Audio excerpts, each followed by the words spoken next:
ചാലശ്ശേരി മുലയം പറമ്പത്തുകാവ് കൂത്ത് കൂറയിട്ടു. March 1 പൂരാഘോഷം നടക്കും. പ്രസിദ്ധമായ ചാലശ്ശേരി മുലയം പറമ്പത്തുകാവ് ഭഗവതി ക്ഷേത്രത്തിലെ താലപ്പൊലി മഹോത്സവം മാർച്ച് 1 ഞായറാഴ്ച ആഘോഷിക്കും. ബുധനാഴ്ച രാത്രി കൂത്തുകൂറയിട്ടതോടെ തട്ടകങ്ങളിൽ ഉത്സവത്തിനുള്ള ഒരുക്കങ്ങൾ തുടങ്ങി. 98 ദേശങ്ങളിലെ തട്ടകത്തമ്മയുടെ പൂരത്തിനായി ക്ഷേത്രത്തിൽ മകരച്ചൊവ്വയുടെ പിറ്റേ ദിവസം കളരിയിൽ നിന്നുള്ള ആദ്യപറയും കുംഭം 5 ബുധനാഴ്ച കുണ്ടൂരിൽ നിന്നുള്ള അവസാന പറയ്ക്ക് ശേഷം കുണ്ടൂർ ക്ഷേത്രത്തിൽ നിന്ന് നടചൊല്ലി മേളത്തിന്റെ അകമ്പടിയോടെ ക്ഷേത്രത്തിലെത്തി.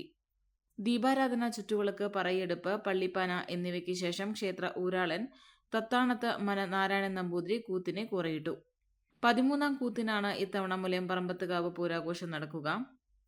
ഇനിയുള്ള ദിവസങ്ങളിൽ ക്ഷേത്രത്തിൽ വൈകിട്ട് ദീപാരാധന, ചുറ്റുവിളക്ക്, വിശേഷാൽ പൂജകൾക്ക് ശേഷം കൂത്തുമാടത്തിൽ തോൽപ്പാവക്കൂത്തും നടക്കും. പൂരം വരെയുള്ള ദിവസങ്ങളിലെ പറയെടുപ്പിന് നിരവധി ഭക്തജനങ്ങൾ ക്ഷേത്രത്തിലെത്തും. പൂരദിവസം ഉച്ചയ്ക്ക് നടപ്പറയും നടക്കും.